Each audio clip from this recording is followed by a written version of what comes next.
So let's talk about PMF, or product market fit.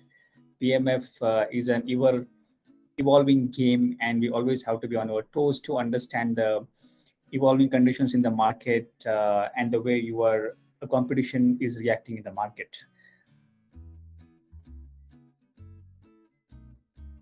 The first point is that in order to build a product, do you really understand the domain in which you are going to build a product at a deeper level?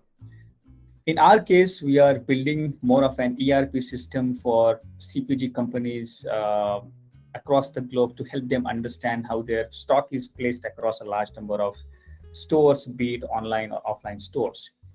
And it was very important for us to understand how the retail supply chain works, how the hierarchy inside a CPG company operates, how do the people work inside the companies, and where exactly is the problem? Is the problem in manufacturing? Is the problem in distribution? Or is the problem in the last mile of execution of the products at the stores?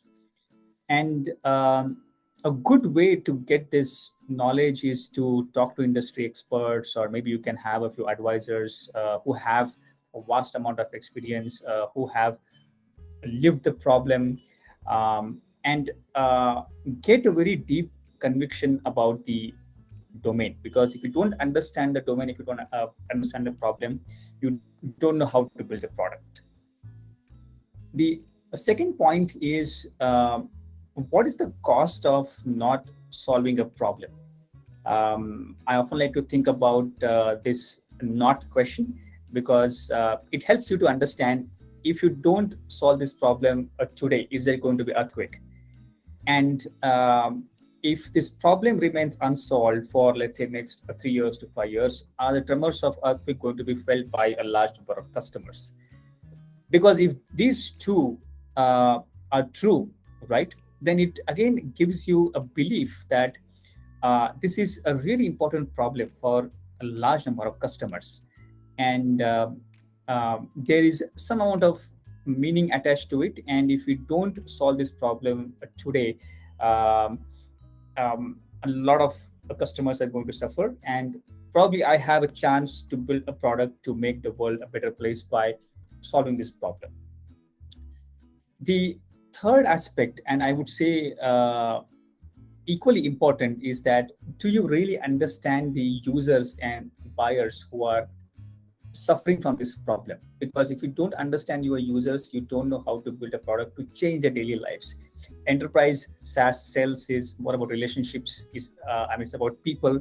So unless you understand people, you understand the way they operate in their daily lives and how your product going to change their life, they are not going to champion your product.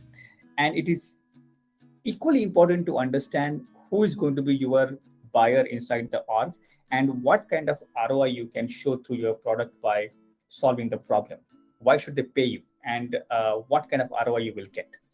So if you understand domain, if you have a deep domain expertise, if you understand the cost of not solving a problem, and if you understand your buyers and users, I think that is a great start to start building a product which can achieve a PMF. But I don't think it ends there. Once you have built an early version of your product, you really need to understand if there is that pull from your customers to adopt and use your product. Because you could be at early stage, you could be at growth stage, but if you don't have that pull from your customers to use your product, to ask you to build new features, to come to you with a different kind of adjacent problems, then it implies that perhaps you have build a product which is not going to be suitable for that domain or for those customers, right? So having that pull from your customers is very important. Having those early champions is very important. And second thing is, are there large number of customers in the market who are showing you this kind of pull, or who can potentially show you this kind of pull? Because if the number of customers who are going to adopt and use your product are going to be less, probably you have built a product which is applicable to only a niche customers or for a niche use case. So having a good pull for your product and having that pull from a large number of customers, I think these are two signals or indicators to understand if you have achieved a PMF or not. And in my mind, this is an ever evolving game. You have to come up with the first iterations of your product, always ask you these questions, and I mean, keep on building the product, right? I mean, that is the way you can solve a problem and avoid the earthquakes. I mean, that is how I like to think about PMF.